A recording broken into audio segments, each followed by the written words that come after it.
31వ రోజు మేలారేపాళ్ళు నిన్నటి కంటిన్యూ చూద్దామా అండి. అన్నా, నేను చెప్పిందంతా పూర్తిగా విను. నువ్వు ఇలా ఎంతకాలం జీవిస్తావు? నువ్వు ఆహారం లేకుండా మాడుతూ నగ్నంగా ఉంటున్నావు. దీన్నే ఆధ్యాత్మికం జీవితం అంటున్నావు. ఇలా ఎంతకాలం జీవిస్తావు? నీకు అసలు సిగ్గు లేదా? చూడటానికి నువ్వు అశ్లీలంగా ఉన్నావు. ఈ దుప్పటి మొక్కను మొల చుట్టూ కప్పుకో అన్న. ఇది కట్టుకొని పే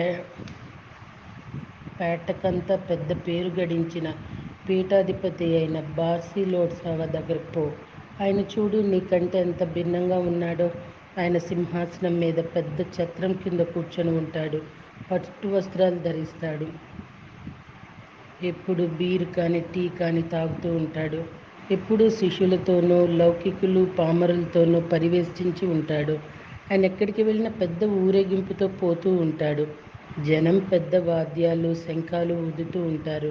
ఎక్కడికి పోయినా జనం ఆయన దర్శనం కోసం గుమిగూడుతుంటారు. ఖరీదైన కానుకలు తీసుకొని వస్తారు. ఖచ్చితంగా ఆయన ఒక పెద్ద గురువు. నువ్వు వెళ్ళి ఆయన శిష్యుడు అవ్వటానికి ప్రయత్నించాలని నా ఉద్దేశం. ఆయన దగ్గరున్న పరివారంలో హీనమైన స్థానం నీకు ఇచ్చిన ఇప్పుడు నువ్వు ఉన్న పరిస్థితి కన్నా చాలా మేలుగా ఉంటుందని నా అభిప్రాయం. నిన్ను వదిలి దూరంగా ఉంటే నా దురదృష్టం నుండి, నేను ఇప్పుడు ఉన్న దుస్థితి నుండి నువ్వు తప్పించుకోవడానికి ఇది తప్ప ఇంకో మార్గం లేదు. ఇలా మనం ఎంతో కాలం జీవించలేదు. ఏదో నువ్వు చేయకపోతే ఇలాగే చచ్చిపోతాం అంతే అంటూ భావోద్రేకాన్ని తట్టుకోలేక ఏడ్చింది. మరోసారి తక్కిన మానవ జాతి వల్లనే గొప్పవాటిని తక్కువగాను, తక్కువ విలువ గల వాటిని గొప్పగాను ఆమె ఎలా పొరపడుతుందో నేను వివరించి ఊరడించవలసి వచ్చింది. నువ్వు మాత్రం ఇట్లా ఎప్పుడు మాట్లాడవద్దు పేట. నేను నగ్నంగా ఉన్నందుకు నీవు సిగ్గుపడుతున్నావా? ఎందుకు సిగ్గు? నేను ఒకవేళ ఈ మానవ జన్మ ఎత్తకపోతే నాకు ఎప్పటికీ లభించిన అవకాశం లేని ఉత్తమమైన సత్యాన్ని ఇలా జన్మ ఎత్తి పొందగలిగినందుకు ఎంత గర్వపడుతున్నానో తెలుసా? ఇటువంటి సత్యాన్ని పొంది నేను ఇప్పుడు ఎలా సిగ్గుపడాలో నాకు అర్థం కావటం లేదు. నా నగ్నత్వాన్ని సూచిస్తున్న ఈ దేహం నాకు గర్వకారణమైంది. అసలు నేను పుట్టినప్పుడు నగ్నంగానే పుట్టాను. ఇప్పుడు అలాగే ఉన్నాను. కనుక ఇలా కనిపించడానికి నేను సిగ్గుపడాలి ఎందుకు? ఇలా నా నగ్నత్వం గురించి నువ్వు సిగ్గుపడే కంటే ఎన్నో చెడ్డ పనులు చేసేవారిని వాళ్ళు చేసే చెడ్డ పనులు చూచి సిగ్గుపడు. అటువంటి నీచులను చూస్తూ సిగ్గుపడనంతగా పుట్టుకతో వచ్చిన నగ్నత్వాన్ని గురించి ఎందుకు సిగ్గుపడతారో మానవులు. పవిత్ర భావంతో దేవాలయాల్లో సమర్పించిన కానుకలను చూసి ఆశపడే దుర్మార్గుల్ని గురించి, వారిలోని దౌర్జన్యాన్ని చూచి సిగ్గుపడు నువ్వు. స్వార్థమైన లక్ష్యాలను సాధించుకోవటంలో నీతి నిజాయితీ పాటించని మానవ జాతి గురించి, వారిలో నీతి లోపించడాని గురించి సిగ్గుపడు.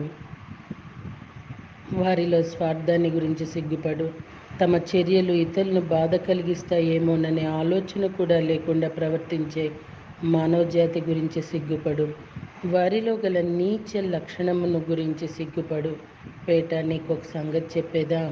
పేట, నేనే శరీరంతో సహజంగా పుట్టానో దాని గురించి నువ్వు సిగ్గుపడుతున్నావు. మరి నీకున్న ఆ ఎద సంగతి ఏమిటి? నీకు వయసు రావటంతో కొట్టొచ్చినట్లు కనపడుతుంది. మరి అవి నీకు పుట్టుకతో లేవు కదా, యవ్వనం వచ్చాక మాత్రమే అభివృద్ధి చెందాయి. మరి వాటి గురించి సిగ్గుపడవేం? డబ్బు సంపాదించలేక మాత్రమే ఇలా ధ్యానం చేస్తున్నాననుకుంటే నీవు చాలా పొరపడ్డావు.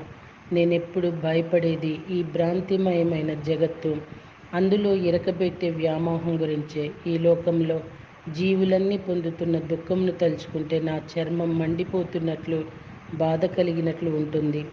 లౌకిక వస్తువులు స్వీకరించినందువలన వాటిపై కలిగే వ్యామోహం అంటే నాకు జుగుప్స. పైత్యంతో బాధపడే వాడికి ఆహారాన్ని చూడటంతో ఎట్లా అసహ్యం కలుగుతుందో, అలాగే ఈ లౌకికమైన వస్తువులను చూస్తే నాకు జుగుప్స కలుగుతుంది. ఇప్పుడు నేను ఎలా ఉన్నానో అలా ఉండటానికి కారణం అదే. అంతేకాక నా గురుదేవులైన అనువాదకులు మార్పా గారు ఈ ప్రాపంచిక చింతనలను, వస్తువుల్ని విడిచివేయమని నన్ను ఆజ్ఞాపించారు. ఆహారం లేకుండా అయినా సరే ఉండమన్నారు. ఖ్యాతి గురించి కానీ దుస్తుల్ని గురించి కానీ పట్టించుకోవద్దన్నారు. ఏకాంతంగా నివసించమన్నారు.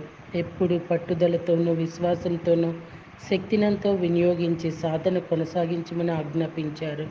నా గురువాజ్ఞానుసారం ఇలా ఉన్నాను, అంతేకాని అసమర్థత వల్ల కాదు. నన్ను అనుసరించే నా శిష్యులకు సుఖం అనేది ఉండదు. ఈ విధంగా చేయడం వలన సర్వ జీవరాశికి నేను ఉత్తమ శ్రేయస్సు కలిగిస్తాను. అంటే స్వార్థపరులైన తక్కిన మానవులంతా ఇలా జీవించక దుఃఖాన్ని కలిగిస్తున్నారు. ఇలా ఉండి నేను శ్రేయస్సు కలిగిస్తున్నప్పుడు ఇదే గొప్పని అర్థము. ఏ క్షణాన చనిపోతామో తెలియనప్పుడు ఎలా బ్రతకాలో అని ఆలోచించడం ఎందుకు? నేను కావాలనుకుంటే నువ్వు చూసిన గురువు గారికి ఉన్న వైభవం, సుఖాలు నాకెప్పుడు వచ్చి ఉండేవి.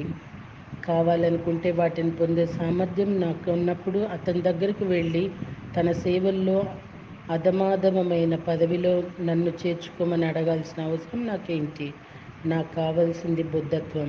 దానిని ఈ జీవిత కాలంలోనే పొందాలని సర్వశక్తిని వినియోగించే కృషి చేస్తున్నాను. చూడు పేట, నువ్వు కూడా ఈ లౌకికమైన లక్ష్యాలను, ఆశలను విడిచివేయి. నీ అన్ననైనా నాతో నువ్వు కూడా వచ్చేసేయి. నేనుంటున్న గుహలోనే నువ్వు ఉండి ధ్యానం చేసుకో. నాతో పాటు నీకున్న ఈ లౌకిక వ్యామోహాలను విడిచిపెడితే నీకు నిజమైన సుఖం లభిస్తుందని చెప్పి ఆ క్షణంలోనే నాకు స్ఫురించిన తత్వాలన్నీ పాడాను. నా గురువు గారి దగ్గర ఉన్న వస్తువులు, వైభవాలను కావాలనుకుంటే ఎంత తేలిగ్గా లభిస్తాయో చెప్పి, అయినా నేను నిర్మానుష ప్రదేశాలకు ధ్యానం చేసుకోవటానికి వెళ్తున్నట్లు తెలిపాను. ఏ క్షణాన మృత్యు వచ్చి పడుతుందో తెలియకపోవటం చేత ఈ విధమైన వాగ్వాదాలతో కాలం వృధా పుచ్చకూడదు. ఈ ప్రాపంచిక వస్తువులకే నీ వంటి పెట్టుకుండేటట్లయితే చెడు కర్మలు రాసులు రాసులుగా ఏర్పరచుకుంటావు. నేను చెప్పిన వాటి వలన జ్ఞానం అనే జ్యోతి లభిస్తుంది. కనుక తక్కిన జీవితమంతా నాతో కలిసి కొండ గుహల్లో తపస్సు చేసుకో.